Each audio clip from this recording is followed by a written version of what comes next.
Welcome to Alpha. Thank you for coming through. I want to first congratulate you for coming here because I think one of the hardest things for you to do is for you to leave your comfort zone and come to something like this, especially if it's at a church or a place where a bunch of people are talking about Jesus. I feel you. I grew up in church. I get it. Trust me. You see, for me, a guy who grew up in church, there was something about church that just felt disingenuous. You see, I was a pastor's kid. Growing up, they called us PKs. And as a PK, I had the privilege of seeing what people were like behind closed doors, not to mention the veneers and the facades that they would bring with them on Sunday mornings. All of it just seemed fake. And so I planned my exit. You see, growing up a PK automatically meant that you were a musician. I didn't just play music. I love music. I would listen to everything from rock to jazz to salsa, all of it except for country. But it was when a friend of mine from high school gave me a West Side Connection tape, my life was changed. I remember when Bow Down came on and Ice Cube came in, my mind was blown. I got into East Coast rap, West Coast rap. I got entrenched in the culture and the beef. I won't forget the first time I played Juicy in a Honda Civic with 2 18s in the back rattling. It was magical. Now, if you fast forward, I discovered a music production program. It was called Fruity Loops. And then the rest of it was history. I learned how to make music I loved to listen to, but I wanted more. I remember when I started making some money, I took that check, bought myself a Dodge Magnum, but then I wanted more. So I got rims, 22-inch rims, but then I wanted more. And so I hustled. I got the Magnum, brought it back, got the Porsche truck, and then I wanted more. You know what? Maybe it was the degree. Yeah, that's it. I needed to get the degree, so I got that. I went and got my bachelor's in mathematics, physics, and economics, but then I needed more. So I got my master's degree, then my PhD, but then there has to be more, right? You know what? Maybe it's the girl. That's it. I need to get the girl, so I got the lady. Yeah, she's good and all, but is there more? You see, is there more to life than this? I think it's easy to get to the next stages of life or to get to whatever it is that you dream of getting to, and then to think, is this it? Or there's got to be more to life than this.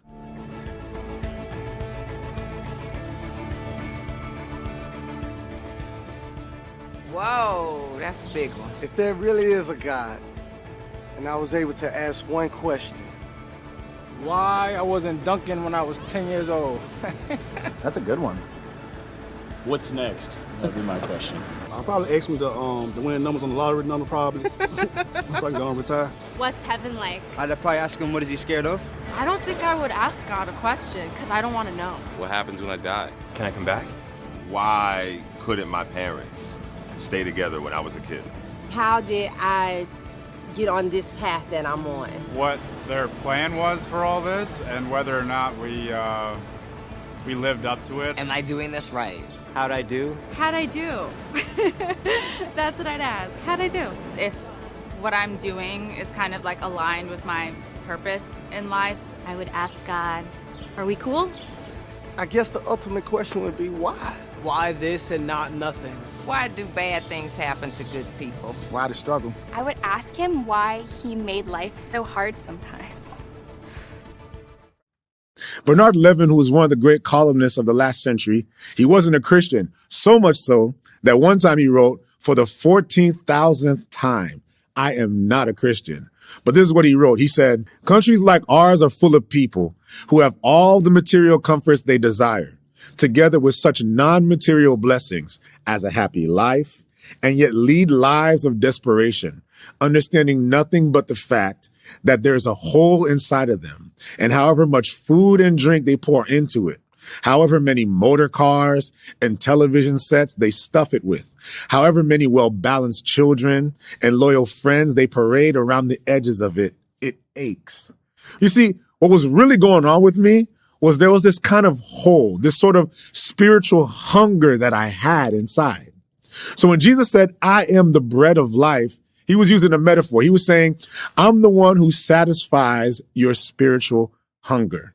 He's saying, I'm the one I am the food that sticks to your ribs. You know that food that sticks to your ribs, right? Like that old school saying that we still use today. It's that food that gives you the itis. You know, when you eat it, you're good. It's not like that food that you eat where you get hungry almost right after you eat it. You know, like that bag of chips or that honey bun, like it gets you right in the moment, but then afterwards you're afflicted with hunger again. No, it's not like that. It's a lot like those things that Bernard Levin was talking about, you know, those good things. Maybe it's the possessions and maybe it's the relationships, all that kind of stuff. But when you eat the food that sticks to your ribs, it knocks you right out. Like you're good for the rest of the day. You feel satisfied. It's like the rice and the beans. It's the grits. It's the cornmeal. It's the maï moulin. And that's what Jesus is saying. He's saying, I'm the rice of life. I'm the maï moulin of rice that sticks to your ribs. Jesus is saying, I'm the one that satisfies your spiritual hunger. Now, why is that? You might be thinking. Well, this is what Jesus says. Jesus says, I am the way, the truth, and the life. So let's break that down for a second. He starts with, I am the way. Now, I'm a big Star Wars fan. If you've watched Star Wars, you know about Luke Skywalker, who's the protagonist, who's on a quest to discover himself. He leaves everything behind, everything familiar to him, to go to a foreign planet to learn the ways of the Jedi. And he encounters Yoda. And Yoda asks him a question. He says, I am wondering, why are you here? And Luke responds, I'm looking for someone. But have you thought about it? Why are you here? Can you think of a more important question? Like, why are you here? Like, what are you doing on this earth? In other words, where have I come from? Where am I heading? Who am I? What's the point of my life? Is there any meaning and purpose to my life? These are what we might call first order questions of life. And a lot of people spend a lot of their life trying to find some kind of ultimate meaning or purpose in life. I think of the great Russian novelist Leo Tolstoy, who wrote War and Peace. He also wrote another book called A Confession, in which he tells us about his life story. And he describes how as a child, he rejected Christianity. And he started this search for meaning and purpose in his life. And at first he thought, life's just about having a good time. Like life's just about having fun, you know, YOLO, right? And so he enters into the social world of Moscow and St. Petersburg, and he drinks heavily. He was promiscuous. He basically led a wild life. And he found that lifestyle kind of left him empty. And he thought, well, you know what? Maybe it's money. Maybe it's money. Money's the answer. So he inherited a lot of money. And not only did he inherit a lot of money, he made a lot of money from the books that he sold. But he said that money was kind of like seawater. The more you drink it, the more thirsty you get. It just didn't satisfy him. So he thought, well, maybe it's fame, importance, success. Maybe if I'm successful, then I'll be happy. Well, the Encyclopedia Britannica describes his novel as one of the three greatest novels in the whole world of literature. And yet that didn't satisfy him. I was interested in thinking of the actor Jim Carrey when he said, I think everyone should get rich and famous and do everything they dreamed of so they can see that it's not the answer. And Tolstoy, he saw that it wasn't the answer. So he thought maybe it's all about the kind of relationships. Maybe it's marriage. Maybe it's family life. And so he got married, had a very happy family, had 13 children. Everyone looked at Tolstoy and they said, wow, you've got everything. You've got complete happiness. And yet he said that even in that instance, a question drove him almost to the verge of suicide. He asked, what meaning has my life that the inevitability of death does not destroy? And he started to think, and he thought, well, you know what? The philosophers have to have the answer. Scientists must have the answer. So he started to do research in every field of science and philosophy to answer the question, why do I live? And he came up with an answer. This was his answer. In the infinity of space and the infinity of time, infinitely small particles mutate with infinite complexity. Meaning, he didn't really find a satisfying answer to the question. And then he looked around his friends and his contemporaries, and they weren't even facing up to the question. So eventually, through all his searching, he found these very poor people in Russia that they had found the answer, and their answer was their faith in Jesus Christ. 100 years later, nothing has changed. Y'all know Michael Jackson, right? The king of pop, one of the most successful musicians to ever live, and arguably the most famous person to live after Jesus. In a conversation that he had with Rabbi Shmuley Boteach, he says this. He says, I'm going to say something I have never said before, and this is the truth. I have no reason to lie to you, and God knows I'm telling the truth. I think all my successes and fame, and I've wanted it. I've wanted it because I wanted to be loved. That's all. That's the real truth. I wanted people to love me, truly love me, because I never felt love. I said, I know I have ability, but maybe if I sharpen my craft, maybe people will love me more. I just wanted to be loved because I think it's very important to be loved and to tell people that you love them and to look at them in their eyes and say it. Michael Jackson, y'all. Michael Jackson, one of the most successful people to ever live, in the end, found himself lonely and wanting relationship. As of lately, a lot of picnics. Traveling. Games and fishing. Yoga, poetry, kissing.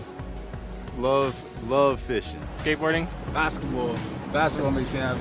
You want to go first? Love. Yeah, love is good. Shopping. Coffee. That's an easy one. Meeting new people makes me happy. Positive energy. People around me. Vacation, food, puppies. Getting my nails done makes me happy. Music. I was gonna say music too. Something that I create. God makes me happy, and nature. Nature. Biking around. A good sunset. Connecting with people. Looking at trees and everything and it's just all a miracle for me. Feeling like I don't have any pressure on me makes me happy. Feeling like there's some purpose in my life. A good nap. Good food, working out, and spending quality time with my family. I think that's a good answer. I remember going to the optometrist for the first time only to find out that I needed glasses. I remember them squirting that little solution they put in your eyes. It's horrible. They gotta actually put me in a headlock, to actually put on the solution.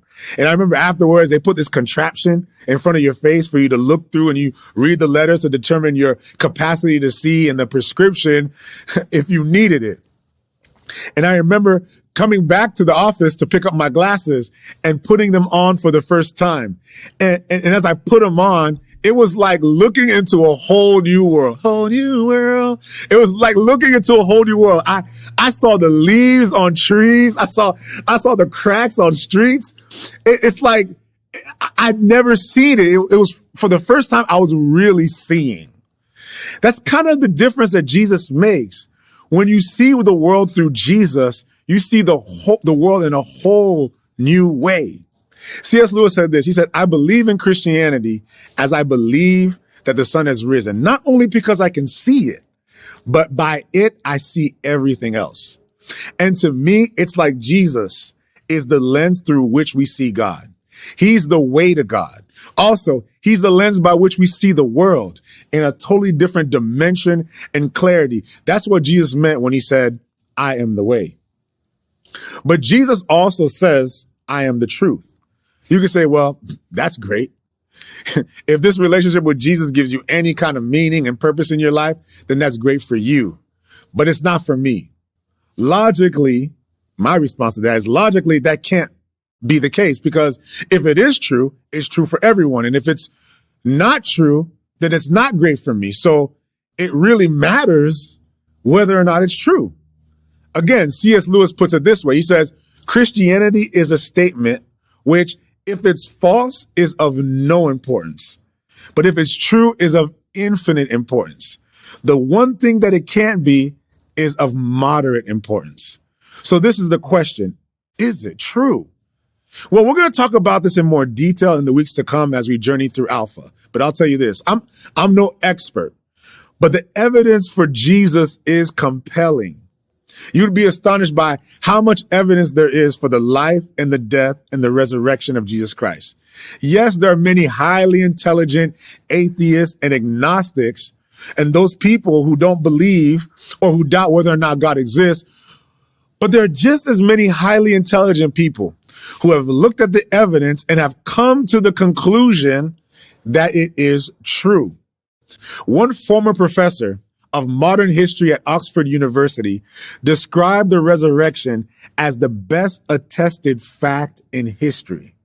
The great pioneers of modern science were believers. Rene Descartes, Isaac Newton, Johannes Kepler, Galileo Galilei, Copernicus, Faraday, Boyle, Mendel, Kelvin, Pasteur, Lister, Maxwell, Simpson. Or take one of the greatest scientists of our time. Take Francis Collins, who was the director of the Historic Human Genome Project, one of the most respected genetic biologists in the world. He talks about how he investigated the evidence and he was amazed at the historical evidence for Jesus Christ. And he described going out one day and looking at the beauty of creation. And then he knelt in the dewy grass and he gave his life to Jesus Christ. Cultural influencers such as Martin Luther King, W.E.B. Du Bois, Cornel West were shaped by their faith. So now, when Jesus says, I am the truth, the Hebrew understanding of truth was not really just intellectual truth, but heart knowledge. In other words, it was a truth that was experienced. There's a difference between intellectual knowledge and heart knowledge. You can read about a person and have intellectual knowledge about that person. You can read a biography. You can watch a documentary on Netflix. Like, take, for example, Michael Jordan, right? We've heard all the stories of Michael Jordan, who's arguably the greatest competitive athlete of all time. You can watch the documentaries and the series, but there are those people who actually know him and have experienced him. When Jesus said, I am the truth, he was talking about the experience of truth, that we could have relationship with him and experience that Jesus. Not just that there's evidence for the resurrection, but that we can actually experience a relationship with the risen Jesus Christ. Yes, he is the way and he is the truth. But not only is he the way, not only is he the truth, but then he says, I am the life. He said, I've come that you may have life and have it in all its fullness. He said, I've come to deal with the stuff that stops us from having that, to deal with the bad stuff, the messed up stuff, the wrecked up stuff. He's saying, I came to stop those things in your life. Jesus came to deal with our guilt. And this is the amazing news, guys, that God loves you.